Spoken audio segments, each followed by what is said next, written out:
Shalom, damai sejahtera bagi kita semua. Perenungan Alkitab hari ini terdapat dalam Kejadian 15. Bagian ini dimulai dengan pernyataan Allah kepada Abram agar jangan menjadi takut, karena Allah adalah perisai, dan Abram akan mendapat upah yang sangat besar. Kemudian Abram berseru kepada Allah mengenai kondisinya yang sudah tua dan belum memiliki anak. Dan Allah memberitahukan sekali lagi akan janji Allah mengenai anak perjanjian. Lalu Tuhan membawa Abram keluar serta berfirman, "Coba lihat ke langit, hitunglah bintang-bintang. Jika engkau dapat menghitungnya, maka firman-Nya kepadanya, demikianlah banyaknya nanti keturunanmu." Dapat kita lihat bahwa untuk kesekian kalinya Allah mengulang janjinya kepada Abram. Bagi bangsa Israel yang membaca kitab Kejadian ini yang ditulis oleh Musa, mereka melihat adanya pengulangan perjanjian Allah yang terus-menerus diberikan kepada bapa leluhur mereka. Tujuannya adalah agar bangsa Israel menyadari bahwa Allah mereka adalah Allah yang setia pada janjinya, bahwa Allah mereka selalu menepati janji-janjinya, dan bahwa Allah mereka selalu mengingat akan janji-janjinya. Bagi bangsa Israel sendiri, memang bukan hal yang mudah dalam mengingat dan mempercayai janji Allah, karena ada begitu banyak pertanyaan. Kenapa tidak langsung saja Allah kasih perjanjian Allah itu? Kenapa harus menunggu dalam penantian yang begitu panjang? Kenapa harus menunggu Abram sampai berumur 99 tahun baru dikasih anak perjanjian? Kenapa bangsa Israel harus diperbudak selama 400 tahun? Kenapa? Ada begitu banyak sekali pertanyaan. Itu sebabnya banyak dari bangsa Israel yang jatuh karena ketidakpercayaan mereka kepada Allah. Dan sebagian besar dari mereka tidak menyadari bahwa rancangan Allah bukanlah rancangan manusia. Ada banyak hal yang tidak dimengerti oleh bangsa Israel ketika melihat kehidupan Abram, dan sangat sedikit yang mau bersikap seperti Abram.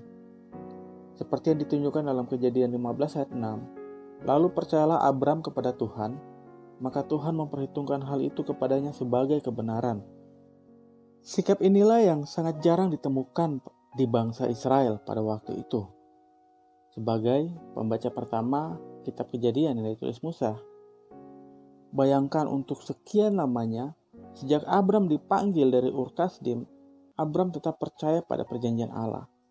Ketika dia mengutarakan kepada Allah akan kondisinya, Allah kembali mengulang janjinya. Dan sikap yang sangat Allah inginkan, yaitu Abram percaya janji Allah. Percaya pada janji Allah. Terlepas dari kondisi hidupnya saat itu, tidak mempengaruhi kepercayaan Abram kepada janji Allah. Kondisi di mana bagi manusia mustahil, tetapi dia percaya bahwa bagi Allah tidak ada yang mustahil. Abram percaya bahwa Allah sanggup menepati semua janji-janjinya. Lalu bagaimana dengan kita saat ini?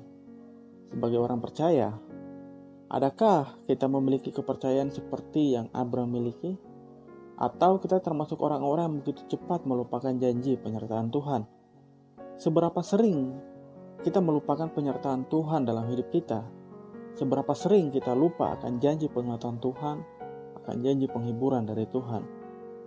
Kebanyakan orang Kristen saat ini begitu mudahnya melupakan Tuhan dalam hidup kesehariannya, dan hanya mengingat pada hari Minggu karena menganggap bahwa hari Minggu adalah hari kudus, dan hari lainnya tidak. Kehidupan di dunia ini, aktivitas setiap hari, bekerja, belajar, bermain, tidur, itu semua mendistract dan membawa banyak orang Kristen lupa akan kehendak Allah atas hidupnya. Dan berpikir, oh ya, hari Minggu kemarin saya diberkati dengan firman Tuhan yang sudah mengajari bagaimana saya harus hidup sebagai anak-anak Tuhan, hidup sesuai dengan kehendak Allah, hidup yang menyenangkan hati Tuhan, dan mengucap syukur atas damai sejahtera, atas berkat-berkat Tuhan. Begitu masuk pada aktivitas hari Senin, menguap, hilang, pusing memikirkan tugas, pusing banyak pekerjaan, banyak masalah, mulai gelisah, khawatir, takut, marah, mengomel, benci. itu baru hari pertama. Apa yang didengar kemarin hilang. Damai sejahtera hilang, berkat-berkat hilang, sukacita hilang, suasana surgawi hilang. Kenapa? Di mana percaya kepada Allah itu? Terkadang kita mungkin ingat, lalu kita berdoa. Tetapi dalam doa kita itu kita ingin segera. Kita ingin terjadi sesuai dengan kehendak kita. Dan kita lupa bahwa rancangan kita bukanlah rancangan Tuhan. Jadi jangan heran kenapa seringkali kita dihadapkan pada situasi yang tidak berjalan sesuai dengan apa yang kita inginkan. Tidak sesuai dengan apa yang kita doakan dan apa yang kita rancangkan. Karena rancangan Allah bukanlah rancangan manusia.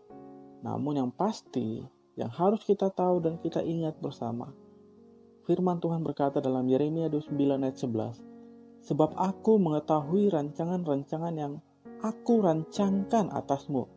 Firman Allah. Rancangan damai sejahtera dan bukan rancangan kecelakaan untuk memberikan kepadamu masa depan dan pengharapan. Saudara, percayalah bahwa Allah punya rancangan yang terbaik bagi kita semua umatnya. Jadi kalau sesuatu terjadi tidak sesuai dengan harapan kita dan tidak sesuai dengan ekspektasi kita, bukan berarti bahwa Allah marah dan Allah tidak peduli. Bukan, saudara. Mungkin ketika kita mengalami kemalangan, kehilangan orang yang kita kasihi, bukan berarti bahwa Allah tidak sayang sama kita. Kondisi saat itu mungkin kita tidak tahu.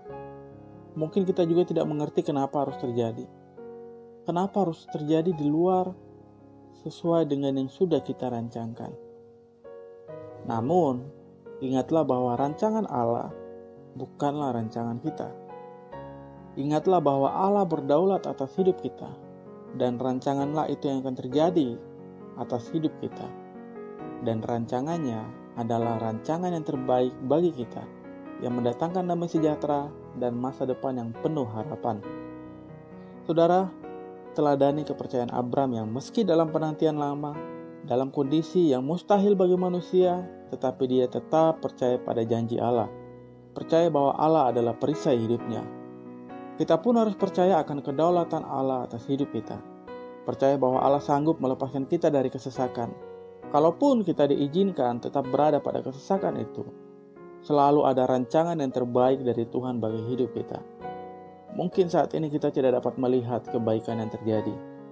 Mungkin saat ini kita tidak mengerti akan kondisi yang terjadi. Tetapi percayalah pada Allah dengan segenap hati kita bahwa ada masa depan yang penuh harapan di dalam Tuhan Yesus Kristus bagi kita setiap orang yang mengasihi Dia. Seperti yang dikatakan dalam Roma 8 ayat 28, kita tahu sekarang bahwa Allah turut bekerja dalam segala sesuatu untuk mendatangkan kebaikan bagi mereka yang mengasihi Dia, yaitu bagi mereka yang terpanggil sesuai dengan rencana Allah. Bagi kita yang mengasihi Tuhan Yesus Kristus, Allah memiliki rancangan yang terbaik, rancangan masa depan yang penuh harapan, dan yakinlah bahwa Allah tak pernah meninggalkan kita. Jadi, tetap percaya pada Allah yang hidup, tetap mengandalkan Tuhan, dan terus lebih dalam lagi mengasihi Allah. Tuhan memberkati kita semua. Amin.